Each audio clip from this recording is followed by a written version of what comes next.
Hello and welcome to What Are You Saying? #Ways, where we talk about topics in the news as it affects us all. I am Osayuame Sale, and today we're all wearing black and a touch of red. Hello, ladies. Hi, Elsie Godwin. Hi. Hi, Money. Hi, Uwa. Elsie said I don't call her name first these days, so let me start to call her first. Thank you for calling my name first. Elsie. Yes. How are you, Elsie? I'm fine, thank you. So what did you do over the weekend? How was your weekend? What did I do? I chilled with the big boys. Wow, you were bam-bamming. I was bam-bamming. My weekend was good. My weekend was good. Is that enough information for you? Okay. Then most time we will know what the the result. You did that kind of bam-bam. Please. How was your weekend, Uwa? It was good, actually. It was good. I had a very, very interesting weekend. Really? What happened? Long story short, I did not make my hair. But your hair looks nice. That's you how, look nice. it's okay. I like to keep my natural hair, Yeah, you look well nice. protected. But how are you, though? You look good. I I'm love your fine. hair. Oh, Is this thank Fabs as you. well? Yeah. Yes, it's Okay. Fabs. I like it. I like it. Looks good. So how are you? What was your day like today? Busy. Today is Monday. I was Mondayed.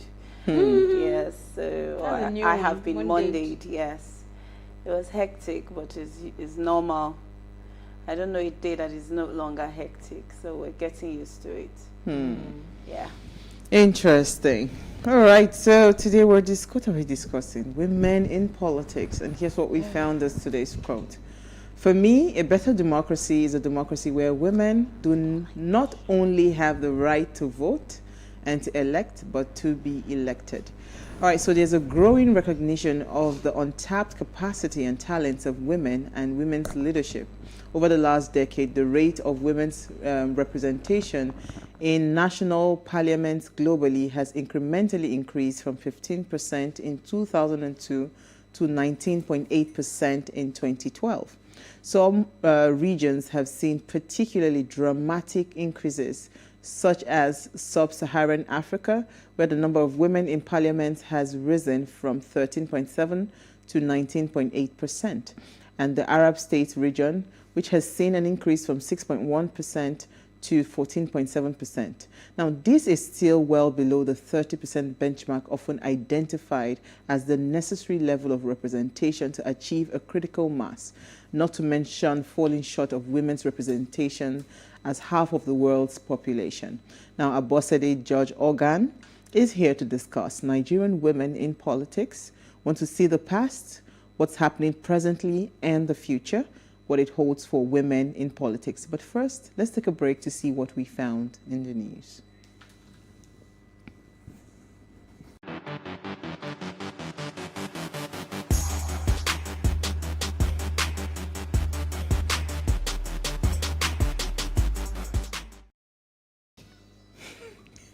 You're still watching Ways. The United Nations General Assembly proclaimed 24th of January as International Day of Education in celebration of the role of education for peace and development.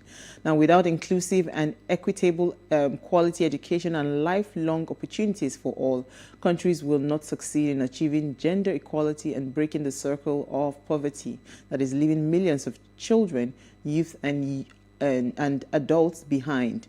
Now, today, 258 million children and youth still do not attend school. About 617 million children and adolescents cannot read and do basic math. Less than 40% of girls in sub-Saharan Africa complete lower education on this day.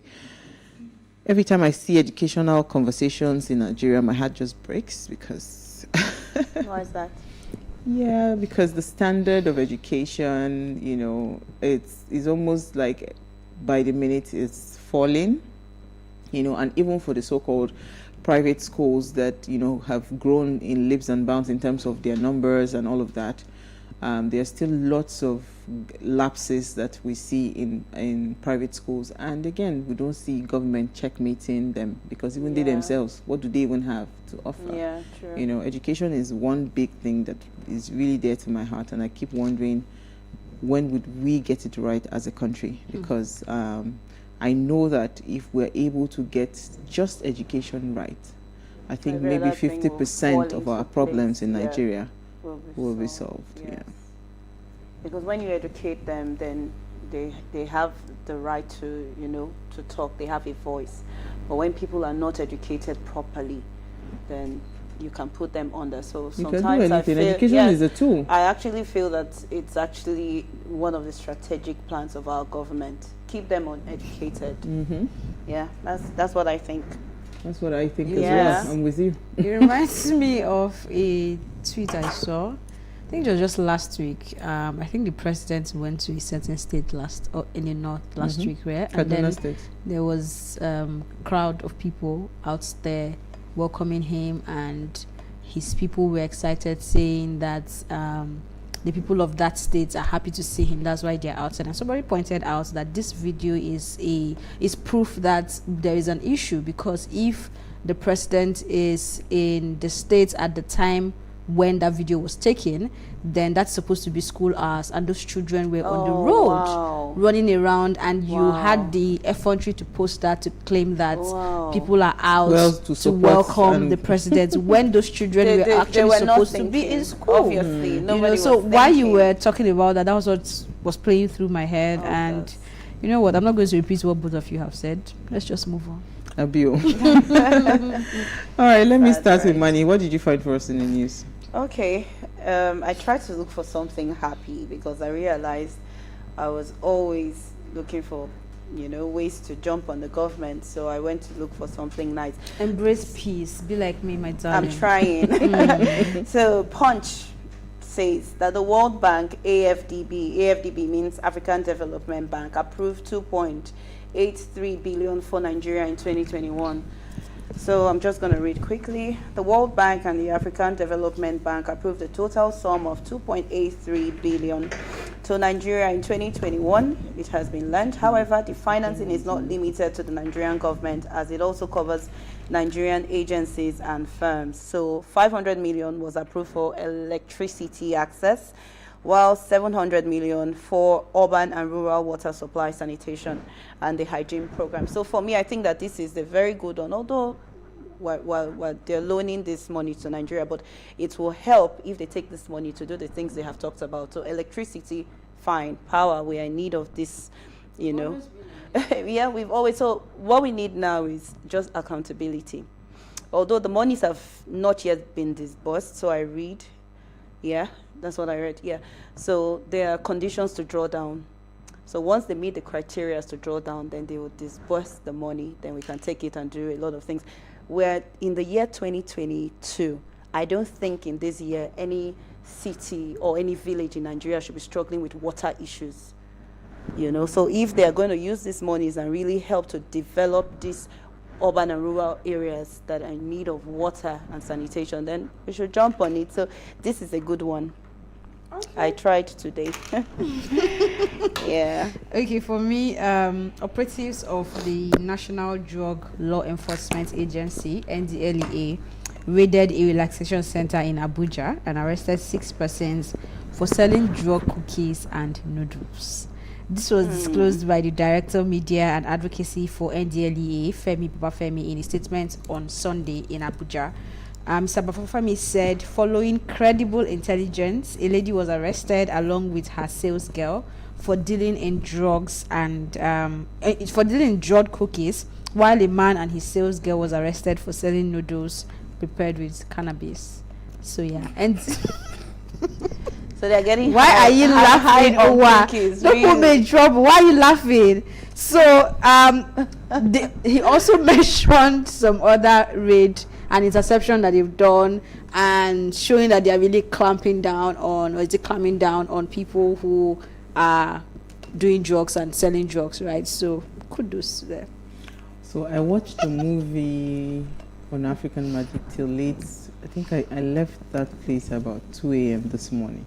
I was watching that movie. It caught my attention because What it was movie? a movie on drugs. Okay. I think it's called Nimbe or something, if they can find that movie. I think I've heard of it, but I Yeah, haven't seen it. and it was, what made me smile at the end of the movie when they were doing the end credits. I actually saw that it was sponsored I mean, it was also funded by the Senate. I think one senator, Lanre, if I can't remember his other name, but a senator actually. That's a good one. So from the Nigerian Senate actually sponsored that movie, you know, because it was speaking to drugs and the use of drugs, how a boy just turned, you know, haywire because he started mingling with drugs. And again, what caused him to go into drugs in the first place was lack of love, attention, and whatever from the family front. So I thought that was good. That was a good thing to do. So outside of even clamping down on these people, can we start to also find root causes for why people would even take drugs in the first place? Why do you noodles? What is the problem? Go. So if you deal with it from that root cause, you know, you will not even need to arrest this because they will not even have customers. Because so I think, you know, when I saw that movie, I said kudos to them. I didn't see it before, so anybody has not seen the movie, it's called Nimbe. So is that a new movie? Well, I don't know if it's not new, exactly, but I know that they at the end of the end credit they also said follow them the Nimbe the movie also on Instagram. I think they are online, so you can search them out. It was a good movie to watch because for some strange reason they started and I just stayed till the end of the movie. I just got the time 2 a.m. You know, Really? yeah, wow. It was a good movie. I enjoyed the movie. That's good. Okay, so federal government suspends proposed fuel subsidy removal.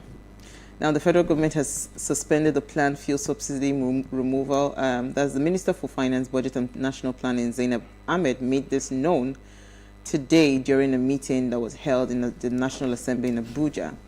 She said this suspension is till further notice. According to them, they're saying that at this point, they are not sure that Nigerians are ready, you know, for the effect of the removal of subsidy. So part of the reason the government is not thinking about removal of fuel subsidy is the impact that it will have on Nigerians. And they're trying to work out some modalities and try to bring in all the stakeholders, Nigerian, what's it called, labor, organized labor, the stakeholders and all of that before they can now sit down. So it's not on their plate at the moment. And the minister for, what's his name, for petroleum, Minister of State for Petroleum, that's Timipre Silva, also was in that meeting and he made this known. For PMS, going to be petrol. A good time? There's never going to be a good time. Moving this thing forward. You know, it just depends. They're moving it forward because of, you know, the state of the economy. So whether you like it or not, Nigerians are not ready right now. They're not ready. I think we were ready when we went to line up at Ojota, but we are not ready for that conversation. Let's move on. Okay, so on that note, we'll take a break. When we return from the break, we want to discuss women in politics. Stay with us. We'll be right back.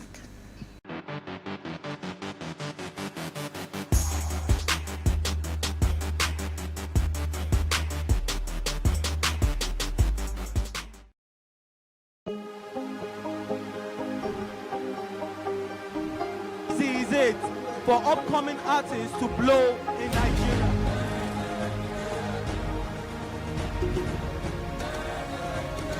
Welcome to Plus Trending. I am Bookie November, your host, saying thank you for joining us on today's episode. Welcome back. It's tea time on PlusTvAfrica. Practice makes perfect. I'm not perfect yet, but I'm a lot better than I used to be. He's a king. He's entitled to marry 100 if he wants to.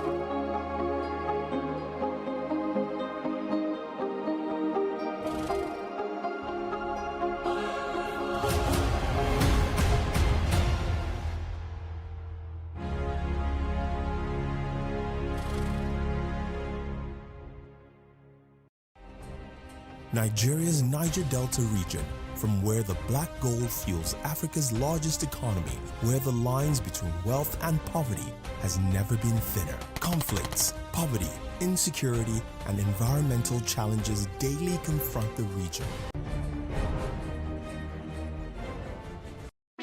Hey, what's up, guys? You're welcome to another edition of Plus Event, and I remain your host, Ifeoluwa Oshuke. Your absence isn't an excuse anymore, as Plus Events is all you need, as we bring you the glitz, the glamour, and loads of fun. Oh, definitely. Like, no question. He's a living legend.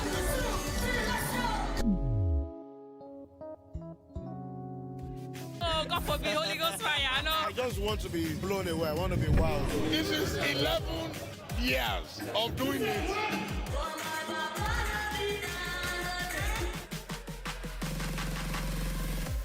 I'm surrounded by so much positivity. No, it's okay. Yo, what's up, my people? It's your boy Starboy Terry. You're watching Plus Event on Plus TV. Stay glued to Plus TV Africa every Saturday and Sunday, 4:30 p.m. West African time.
All right, thanks for staying with us. Research indicates that whether a legislator is a male or female has a distinct impact on their policy priorities, making it critical that women are present in politics to represent the concern of women and other marginalized voters and help improve the responsiveness of policy making and governance. There is strong evidence that as more women are elected to office, there is also a corollary increase in policy making that emphasizes quality of life and reflects the priority of families, women, and ethnic and racial minorities.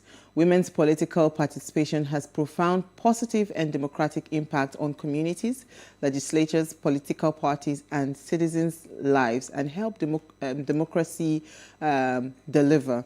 Now, we have enough proof that indicates the importance of having women in politics. And we are curious not only to understand that the past, not only to understand the past, but we are also looking forward to what's happening now, the present state of women in politics, and we are hoping to see what the future of women in politics will look like in Nigeria. Now, please, if you want to find out this one with us, let us hear what you have to say. Remember, you can join the conversation. Send us an SMS or WhatsApp to 081-803-84663. So are you curious like me that want to find out what's happening with women in politics? For me? Yes. No, I'm not that curious. Really? Why? Life is happening to women in politics. And I know it's not going to be handed down to women just like that. But I also know that in leadership, women are more open-minded.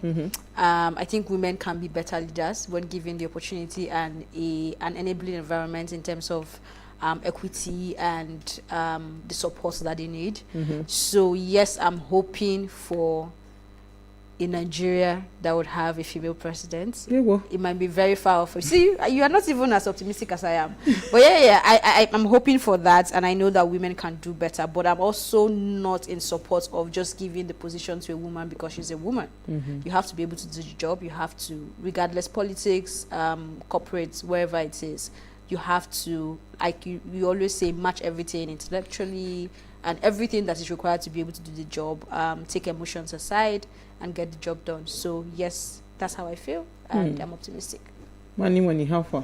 Yeah, I agree with her. Mhm. I don't believe I'm so much in support of women in politics, you know, because I believe that women in any field, they kind of do better. They pay more attention. They are more, you know, women do better basically.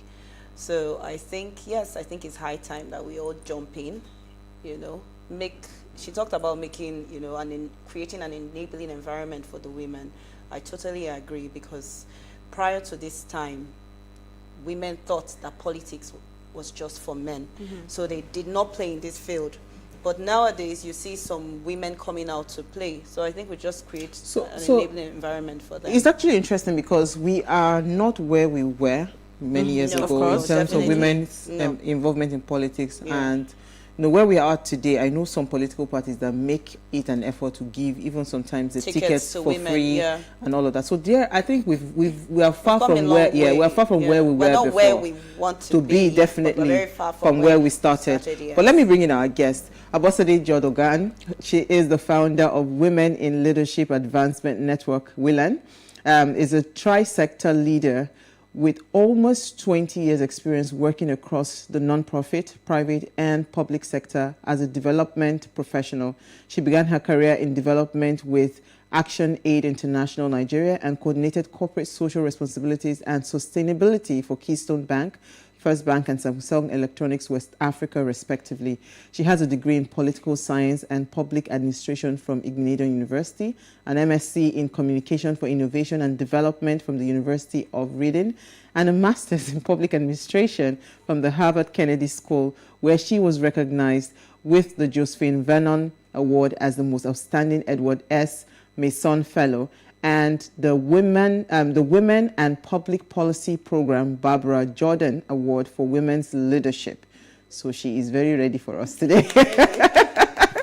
Thank you so much for joining us, Abosede. It's really good to be here. Thank you so much, all of you, for having me. You know, really it's so interesting the that conversation. Thank you so much for coming. You know, it's so interesting that we're talking women in politics and I'm reading this fantastic resume. I say, why is she not president already?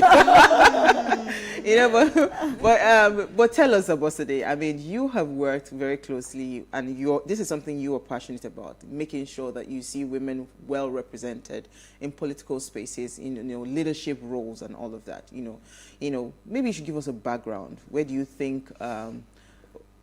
As I had mentioned earlier, we're not where we used to be. But where are we currently when it comes to women's participation in leadership roles? Where are we currently? So, I mean, first of all, I'm really excited that we're creating space to have this conversation, because I think that that's really important. In terms of where we are, so you are right that we're not where we used to be, but I think what is sad is since we became a democratic nation 21 years ago, we have actually retrogressed in terms of women's political participation. Really? Wow. Yes. So the highest we've ever been was in 2007. But as at 2019, the numbers actually got worse, right? And what is evident is that if we do not do something that is drastic, and that's why, the conversation around inclusion is that if we just leave it, so if there's a gap, I always say, and you leave it, it would remain. So it's important, or it will widen. So it's really important that we're being intentional and deliberate to closing that gap. So in terms of where we are, I'd like to make it very visual for people who are like me. You basically have only 8 women out of 109 senators who are supposed to advocate for the improved livelihoods of women and girls in this country, of everybody. But to your point and to the earlier statistic that you read, yes, the evidence tells us that men do not prioritize certain areas, right? And this is maternal. Nigeria is the maternal mortality capital of the world. It's the child bride capital of the world. These are not things that will thrive or remain if we had women in positions of leadership and decision making. Yeah. Then in the House, what does it look like? You have 360 seats in that lower chamber, and there are only 21 women in those chambers. That's a vivid response. Absolutely. And I think that, you know, this is the point. It gets worse in the State House of Assemblies. We have House of Assemblies that do not have women in this country. And we have states that have men as the Commissioner for Women Affairs. Oh, wow. We do, yeah. Yes, we do. So, I mean, I think that it's really important to really bring the conversation to that level where we really understand that, you know, we're not having this conversation to say, hand women down, you know, tokens or anything like that. Nigeria is not lacking in competent women. Let's be clear. However, there are real barriers that exist. And so I think the conversation we should be having is, you know, what are some of those barriers and how can we really close the gaps? And to your point, this is not just in women's political leadership. This is across all sort of leadership stratas and across all levels. Some areas have done better than others. I think that the business people have been able to pitch a bottom line advantage. When you have more women in leadership, the evidence actually shows that you're more profitable, your revenue increases. And so for the businessman, who those are the indicators that he's working with, it's like a go. I think the conversation is, how do we sell to the Nigerian citizen ahead of 2023 that having more women literally guarantees an improved livelihood for you? So I think we need to elevate the conversation between women. Because that's where we lose a lot of people. And that's why, you know, even earlier, I took note of the comment that you were making about, let's just, you know, it has to be a competent woman. And I really argue about that. And I'm saying it publicly. Because when it comes to men, we don't hold them against those standards.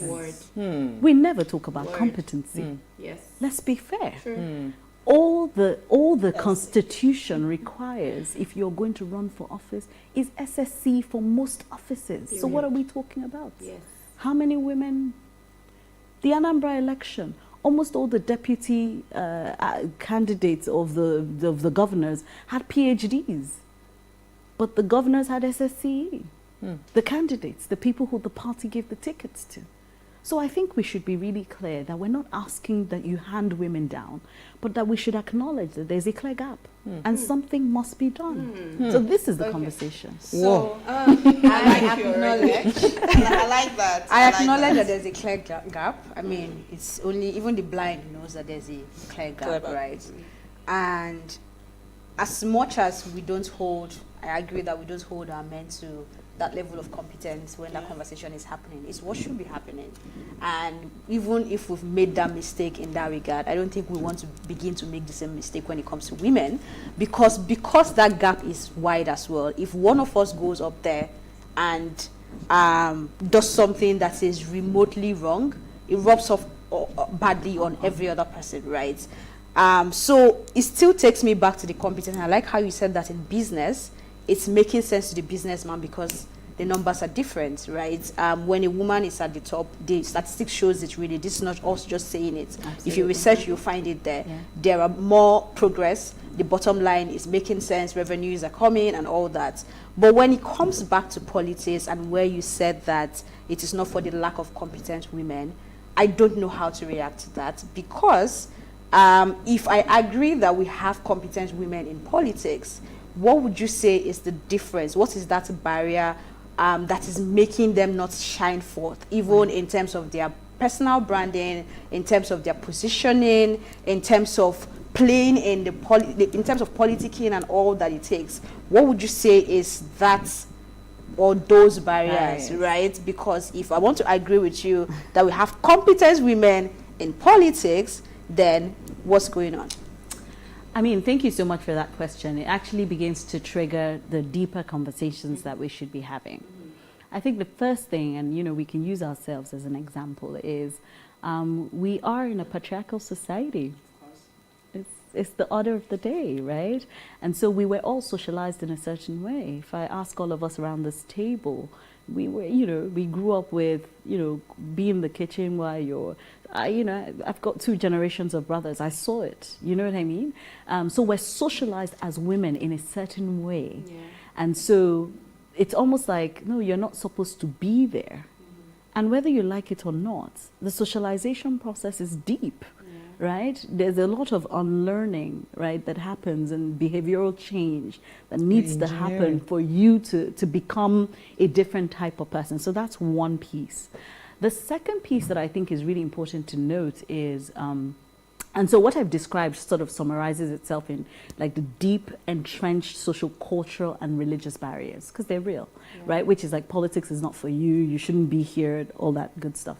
But there's also the other part of the girl children in Nigeria who are not currently being educated. So if you look at the gap in terms of we all get into school, we all come out of school, as you go further, the gap widens, right? And I always say, if you think about leadership, after head girl in secondary school, ain't nobody handing you anything else. It's a level playing field, student union. You are now one of the candidates. It's either you can do it or you cannot. Do you know what I mean? Go through the process. If you've not been equipped for leadership, what are you supposed to do? Now, let's go further. You start to work. Women are economically disenfranchised. Do you know how much a party ticket is? Where am I supposed to find 20 million naira to buy the ticket? I haven't started campaigning. So there are real issues that serve as barriers. Now, a woman tends to care about her family. She's thinking about school fees. She's thinking about her community. She's thinking about a lot of things that will not make her just, you know, go and take maybe all of her savings and say, I want it. So these are the real barriers. So a woman can be competent. So building competence in maybe her specialized area of whatever it is that she chooses to do, but she doesn't have the capacity to then just go and take that money. Which brings me to another point. As women, we do not support ourselves collectively. Now, I'm not here to preach the narrative that women don't support women. I don't agree. I feel like that's a narrative that was sold to us and we propagated it by ourselves. However, the men's club is a thing. If a woman comes to you and says she wants to run for office, what's your first reaction? Let's be honest. Why? You want to go and die? You know, those are some of the things that we say. But if a guy goes to tell his guys, man, I want to run for office, are you a boy? What do you need? What can we do for you? It's just the way, and this has happened over and over and over again, right? So there's no collective that's standing behind the woman in a way where she knows she's not running alone. The man knows that once he's done, if he spends all his money, he'll go to his friend, he will give him contracts. But when women run and you should hear the horror stories. You know what? You know what, money? Let's take a break. When we come back from that break, I want to expatiate more on that. Stay with us. We'll be right back.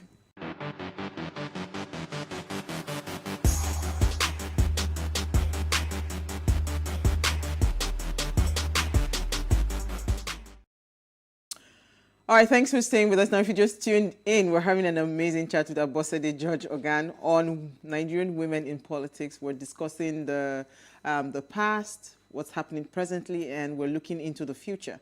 Now, please let us hear what you have to say. Remember, you can join the conversation. Send us an SMS or WhatsApp to 081-803-84663. So, Abosede, you talked about women not supporting women. So, I keep saying that all the time for a few people that have come out. By the way, we support women here. I don't know about other women. That's amazing. Because we have one of us running for House of Rep amongst us, and we are giving her the support as we can. The thing is, when women come out and eventually they have those tickets, right? Because the question, the comment Elsie had made earlier on competence, it was not so much of whether maybe school certificate or something. The truth is, does that woman have the capacity to be able to push and sell and do the job? I think that's what a lot of women look out for. So even when we've had candidates that were presidential candidates and they were female, I mean, there was one that it was just one person that voted. I think she was one that voted for herself. Even the people within her, within her family, did not vote, right? So does this not tell you that there's a fundamental issue, how we see the strength of women and, you know, how we engineer our minds, you know, because the strength of a woman is not physical. So are we educating ourselves right to understand that strength that a woman possesses? Because if they say that she's the one that thinks about the vulnerable. She's the one that thinks about the minority. Shouldn't you, as a wise person, know that, okay, I think this is the best person to, but we do not see it in that light. I don't know what parameters that we use to compare. You wanted to come in? Yeah, what I think, like she said, is a foundational problem. So we are in Africa. In other parts of the world, you have situations where the woman can work and the man can stay at home and look after the children. Try it in Nigeria. They would abuse the man. So we're already at a disadvantage. So the society believes that it's the woman's responsibility to take the children to school. So you do school runs in the morning. You have to make their food, pack food for them. You pick them up from school.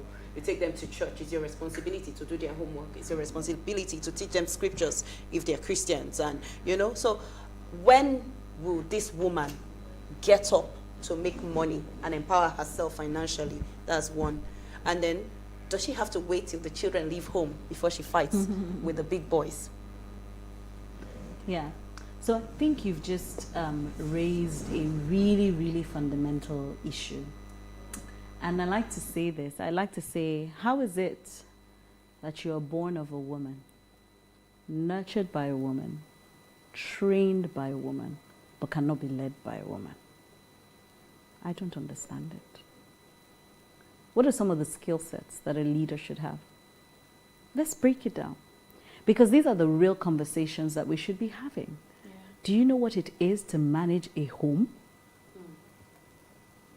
So public finance, public management, finance management is a skill set. Yeah. She's managing budgets at home, isn't she? Right? So I think that there are a lot of things that women are negotiating constantly, right? Because ultimately, let's be clear, leadership is about solving problems. And if you're solving problems, it's either you know how to solve the problem or who to call to solve the problem. So what exactly are we really talking about when we say women cannot lead? So I think to your point, to both your points, people just have a perception of what female leadership is. And I think they equate it to weakness for whatever reasons and wherever those orientations have come from. But what the evidence tells us is that women lead differently. So a woman has more empathetic leadership. And I'm sure you must have talked about this on the show in the year of COVID, why women leaders were thriving around the world much more than men. It's not so much that they were better leaders. That's not the point. But in crisis, what is needed is empathetic leadership. There's a sort of organization that is required that Jacinda Ardern in the Netherlands provided. So when you then have a system, a political system where you have only one type of leadership, then you're depriving the people of this other type of leadership. And that's what we're seeing in Nigeria. So the point I'm making is we need to make people understand that female leadership looks different. But guess what? We haven't seen it long enough to recognize it. Which is another thing, role modeling. Evidence tells us that, look, the more I see women in positions of power, the more I believe that women should be in positions of power. So we need to role model it. Which brings me to the earlier point. Let's have more women. Let's leave this concern about competent. They are all competent. Yeah, just come out. Okay, somebody asked a question. I think Manu, take that. Yeah, go ahead. I want to take you back to something you said earlier, which is when you were talking about when we leave secondary school, head girl, that's the only place that role is handed down and then you have to get into it. And you said, because women are not equipped for leadership. I mean, girls, really, while growing up. So how do we take it back? Start while you're doing what you're doing, right? Take it from the scratch and equip girls for leadership. How do we begin to get that right? So one of Willen's core pillars is actually equipping young women. And I think that that's one of the major things that I, in this work that I've learned. Because, at 35, if it's not like people cannot unlearn, relearn, but the truth is there's certain values, competencies that you should have that if Nigeria shows you, you know what I mean? You might not have it at 35, you know what I mean? So it's important, like if you think about the United States, even somebody who doesn't go to school is politically active, is an active citizen. Yes. because you know that political education is for everybody regardless. So you might not be educated, but you'll be politically academically but you'll be politically educated. So for the young women, we need to start to make them understand that they are leaders. I think that there's a limiting belief that women grow up with here, that you can do X, but it is not leadership. And that's what I'm saying. What is leadership? You know, I was going to say something because you said they need to empower these young girls and make them know that they're leaders. My mom's and my parents' first daughter, so I was brought up doing most of the chores at home. As you know how it is in Nigeria, you're the first daughter, so they have to train you. Exactly. So I think I grew up with this thing that I had to do a lot of things. So I did them, and I did them very well. So I think the young girl already knows how to handle things. Yes. It's just that, like you said, it let her think you can handle things in the house. Yeah. You can handle things in the kitchen. You can't handle things in the nation. So they limit your space of influence. Thank you. Of where you can Capacity. do. Yes. Because, you know, one of the things that, you know, is very fresh in my memory is I grew up with my maternal grandma in the house. And I can never forget how, you know, everybody has to eat dinner at 7. So literally you walk backwards to ensure that you've gone to the market, you've done this, you've done that. And everything is ready at by 7. Is that not time management? Is that not productivity? What is leadership? So I think that, you know, you really bring us home to a really good point, which is you limit the sphere in which people can exercise leadership. Let's take some comments, Manny. Okay, so this one says, good evening, Uwa, Elsie, and Manny. Can I hear your guest talk on Khadija, KOL, running for the presidency post? Interesting. Great. So, I mean, I recently met Khadija and had an opportunity. But I think that, you know, if it was a man, that would not be the first, you know, because there's Chukuka, right? Let's even put them out there. Moye. There's Chukuka Monye, right? And I haven't heard that yet, you know? I haven't heard that yet. And yes, they've come. Have said the same thing to Kingsley Moghalu. I mean, Chukuka Monye just started, and a lot of criticism has not greeted him. But you see, what's his name? The man that is a businessman and motivational speaker. Yes, we've heard that as well for Fela Durotoye. We've heard that for Kingsley Moghalu. Like, why do you just want to start from there when you can start somewhere? So I think there's a good, so let's think about it. So the first thing is, if a woman has been working for the last 30 years and she actually starts her career as, you know, an early career person and then emerges CEO of a bank, a multinational, after 30 years, she has transferable skills to politics. Most definitely. Or to political leadership. She cannot go and start from local government chairman. Let's just be clear. Okay. Sure. Let's be clear. Sure. She has certain skill sets that are going to be transferable. It's just like an Ibuku and Woshika going for local government chairman. I'm sorry. So yes, structure already on ground. I think one of the biggest criticism for KOL is that Khadija does not have a political party yet, and we don't even understand, even if she eventually comes to a particular political party, would they even give her the ticket to run when there are all the structures already on ground? And I think this is what the real conversation is, which is where I was going. It's about value creation, isn't it? Because that's what I'm saying. So leadership is about solving problems. So it's about value creation. So what people are saying in essence is, show me that you have what it takes to lead, ultimately, right? So whether they're male, female, whether it's KOL, people need to see that you, and to your point, within, Nigeria doesn't have independent candidates. Candidacy, yes. It doesn't. So you have within to the context run, of the laws of Nigeria. So you have to run under a political party. Now, building a political party is not a day's job, right? Which is why the leading parties continue to sort of dominate, right? So that person is making a good point to say, what is the political and how do you navigate those structures? I really think that you navigate those structures by value, by showing value. Let's just be clear. What exactly are the party leaders looking for? And I say that knowing that it's not as easy as I'm saying it.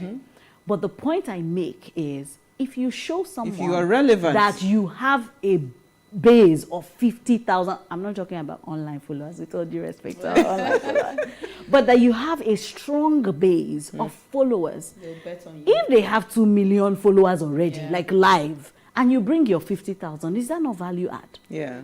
So it is that value, I feel, that KOL should be able to show. Yeah. And if she can show that, so for example, if we can sit here and say maybe we don't know yet those people, or she has a database or something, it's a negotiating tool. You go to the table and negotiate. Yes. Absolutely. So let me take a comment. It says, good evening. Yeah, go ahead. Good evening, ladies. I wish women can be elected in more political positions, but because of the patriarchy society, we found ourselves, a woman in the Senate is currently pushing for a bill for permanent seats to be occupied by women. Yes. I support this because sincerely, the terrain is difficult. Absolutely. Elsie, your comment. Good evening, ladies. Very interesting topic. In the past, Nigerian women had demonstrated capacity to rule. Example, Aba women riots in the 1920s. We've had women before independence doing well, establishing authorities in their various localities. So why can't this be translated to formal governance? Yeah. Now women are satisfied campaigning for men, dancing and wearing ashwebi during political rallies. Yeah. Women need to support each other when it's time for politicking, but what do we see? Women will prefer to support men, bring down their fellow women. I don't think appointment is enough. We need to vote and be voted for. Use our numerical strength to enforce level playing ground, convenient time for political meetings, and not the 2 a.m. meetings. Men talk about few women that have not represented well compared to majority of men that have failed. Yeah. Please let women get their PVCs and take power rightly instead of waiting and begging to be deputies. Thank you. And that's from BC. Thank you so much, Thank BC. you, BC. Thank you. You know, so this person says, this our upcoming generation, they are not showing interest in leadership. All they do is club, partying. What advice would you give your 25-year-old self? They were not as gullible as we were, you know, to say this is where, because about gender roles, it was about this is the role you should perform, this is where you should perform the role, kind of what you were describing earlier. So, you know what it is? I think it's still about how we're being raised, you know. Yeah. I see the advantages of the new generation and this autonomy that they have and what we call agency, right, that they have. So obviously the evidence shows us they're richer. So the Gen Zs, they're richer than, you know, the millennials, right? And one of the reasons is this get up and go and do and all of that. But I think that there is wisdom in sort of, call it generational collaboration. Thank you. I think that's missing. So actually there are two things. There's 5-year-old self. I mean, I really grew up with values. Both my parents were, you know, served Nigeria for 35 years in they were public servants, right? My dad in the military, my mom as a teacher. So service is in my DNA is what I like to say. So I think that people are not growing up understanding, which is why for me, we need to fix Nigeria. Because guess what? The way people are growing up is like, I don't owe this country because this country has not given me anything. I think there's a real disconnection there. So we need to fix the country to start to fix that narrative. The typical American feels indebted to the country. Yeah. And that's what we talk about, what is it, when you're patriotic. But a Nigerian youth feels like Nigeria has not given them anything in the last 25 years. So we've talked present a lot. We've talked about the past. Where do you see women in politics in Nigeria come 10, 20 years from today? So I really think, I'm excited we started having the conversation about the reserved seats bill that's been pushed by the Deputy Chief Whip, Honorable Nkiruka Onyejocha. So she's been in the assembly. This is her 4th cycle. I think that's really important. Because what that tells you is that she's been there long enough to see bills on a push for legislated gender quotas being thrown out. So the National Gender Policy, which came into effect in 2006, has 35% representation, minimum representation in appointive and elective office. 2006 is 2022. It's never been implemented.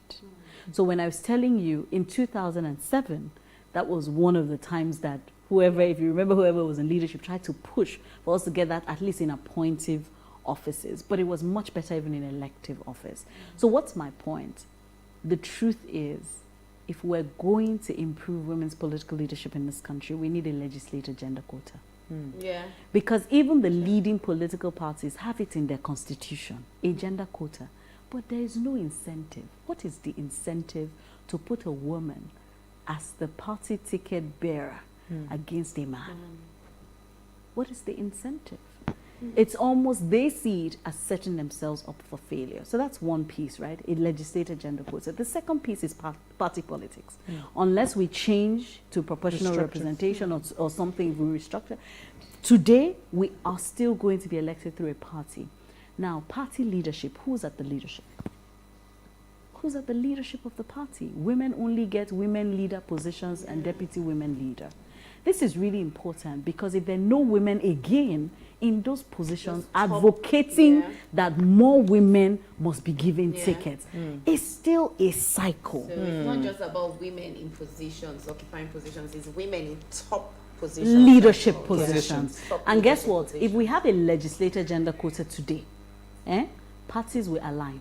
I think so it's very clear. Because they don't have a choice. Because we need 35% of women, your candidates to be women. So they will be looking for you. So they will be looking for women. Encouraging, you know. So these are some of the things we need to do. But I think also, but this is a long-term game. We need to change mindsets. Yes, absolutely. I think so. And I really think that, as I've said, the mindsets will be changed when they see women lead. When we have enough examples, and people don't call that one negative example that we often call in this country. No, never. Won't do it. You know. So this is my point. And you know, that person made a good point about when you compare, you know, these who have failed versus one who has failed. But you know, it's like you said, that represents all of us. But the more we have, the better.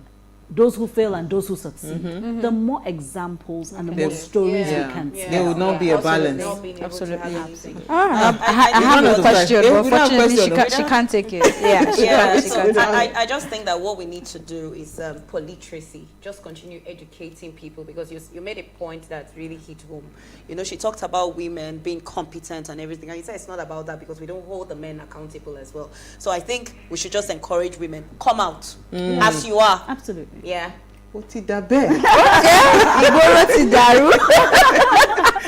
Thank you so much, Bossede. Thank we had you. a fantastic conversation. Thank you. I mean, this is just the start of many more conversations to come, because we have indeed. tied you with Nikakwa here already. I'm more than happy to come back. Thank you for making space, like I said, to have this yes, we conversation. have to. We don't have We a must choice. continue. We must continue to drive the right conversations. Thank you, Manny. Thank you, Elsie Godwin. All right, so before we go, do ensure you follow us on Instagrams at WayShowAfrica and Twitter as well at WayShowAfrica1. You can interact with us further, drop a comment, and more importantly, follow all our engagements on social media, like, share, and remember to invite your families and friends to watch and follow the conversation. Now, if you missed today's quote, here it is again. For me, a better democracy is a democracy where women do not only have the right to vote and to elect, but to be elected. It's as simple as short. We'll see you guys tomorrow at 8 p.m. as we bring another great conversation to your screen. Enjoy.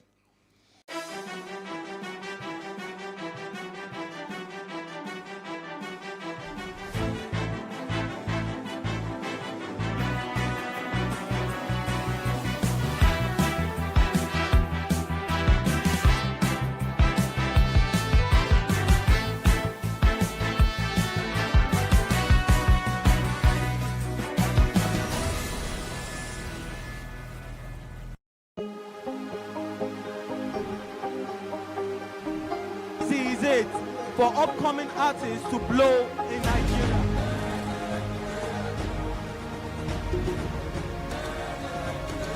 Welcome to Plus Trending. I am Vicky November, your host, saying thank you for joining us on today's episode. Welcome back. It's tea time on PlusTvAfrica. Practice makes perfect. I'm not perfect yet, but I'm a lot better than I used to be. He's a king. He's entitled to marry 100 if he wants to.